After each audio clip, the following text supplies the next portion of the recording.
Samsung A32 4G। দেখেন ডিসপ্লেটি touch accurate কাজ করতেছে না, হাত থেকে পড়ে নষ্ট হয়ে গেছে। তো এটা সুপার অ্যামোলেড ডিসপ্লে। তো এটার আমি এখন ডিসপ্লেটি চেঞ্জ করব, ফ্রেম সহ ডিসপ্লে। দেখেন A325 কি পরিমাণ যে আটা দিছে দেখছেন, দেখতে পাচ্ছেন? এত পরিমাণ আটা দেওয়া লাগে না, যদিও এগুলো ব্ল্যাকগুলো, এই ব্ল্যাকগুলো রিমুভ করা অনেক ক্রিটিক্যাল। তারপর চেষ্টা করতেছি, কারণ অ্যাকুরেট ক্লিন বা পরিষ্কার যদি না করা হয় তখন ফিটিংটা অ্যাকুরেট থাকে না, সেজন্য খুলে আগে পরিষ্কার করে নিচ্ছি। এবার ব্যাক কভারটা একটু পরিষ্কার করে নেব। এটার অবস্থা খুব খারাপ করে রেখেছে, যতটুকু সম্ভব পরিষ্কার করে নিয়েছি। এটা স্টিকার বাকিগুলা। এবার স্ক্রুগুলো খুলে নেব সবগুলা, অনেকগুলো স্ক্রু দেওয়া আছে।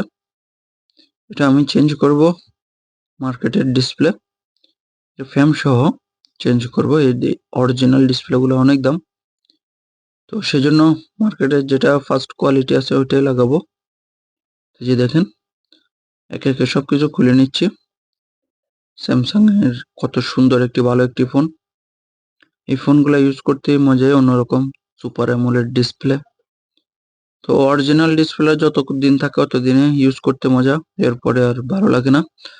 মার্কেটের ডিসপ্লে দিয়ে এই ফোনগুলো ইউজ করার মজা নাই, নাই বললেই চলে কোন রকম। এই যে দেখেন নিয়ে আসছি। হোম বাটন যে ইয়েটা আছে, বাটনের কেবলটা, ওটাও নাই। মার্কেটের গুলাতে পাওয়া যায় না, অরিজিনাল ইউকে যেগুলো আছে ওইগুলাতে পাওয়া যায়, রেডিমেড সবকিছুই আছে।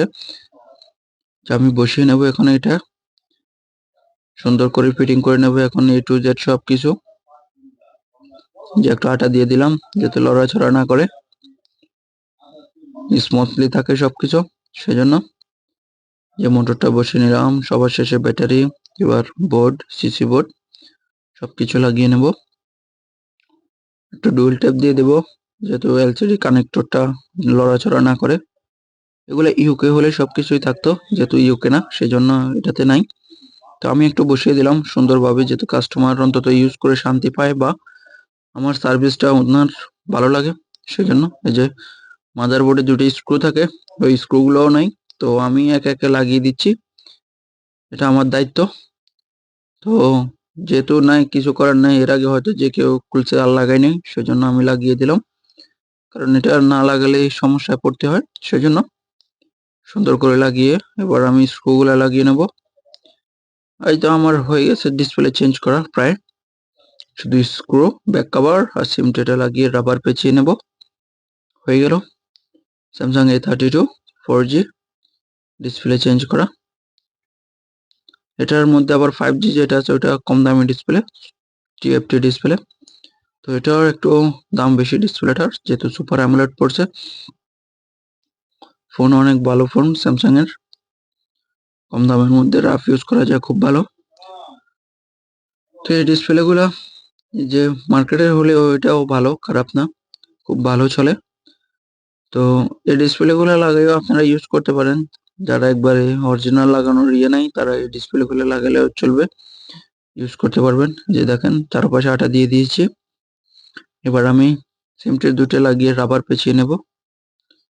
রাবার গুলা ঘন্টাখানেক রাখবো, তাহলেই হয়ে যাবে চেঞ্জ করা, আটাগুলো শুকানো পর্যন্ত।